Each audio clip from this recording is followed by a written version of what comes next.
Canciones con las cuales el mundo, el hombre,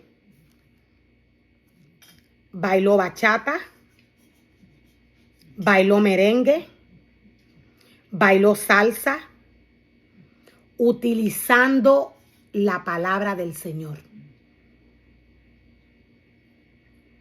Dios nos está hablando de cantantes famosos. Cuando el hombre, direccionado por este espíritu, va de camino al mal, a preparar canciones que salen de la palabra del Señor. Lo voy a volver a repetir.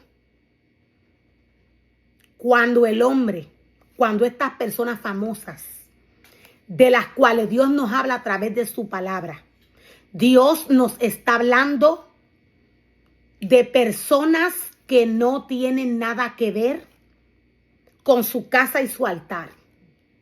Dios nos está hablando del mundo. Dios nos está hablando de personas famosas que prepararon canciones utilizando su palabra. Cuando estas personas caminaron a preparar estas canciones para entretener al hombre, estos caminaron sin entendimiento. La palabra del Señor nos muestra y nos revela de qué manera este espíritu opera.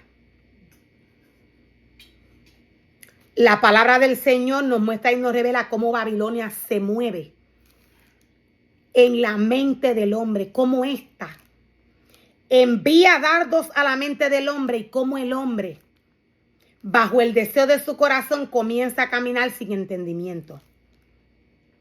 La palabra del Señor nos muestra y nos revela.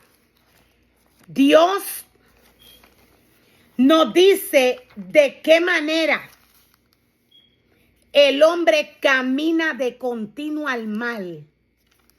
Cómo el hombre camina hacia el mal, quise decir, sin entendimiento. Y luego de que éste camina al mal sin entendimiento, Satanás lo destruye.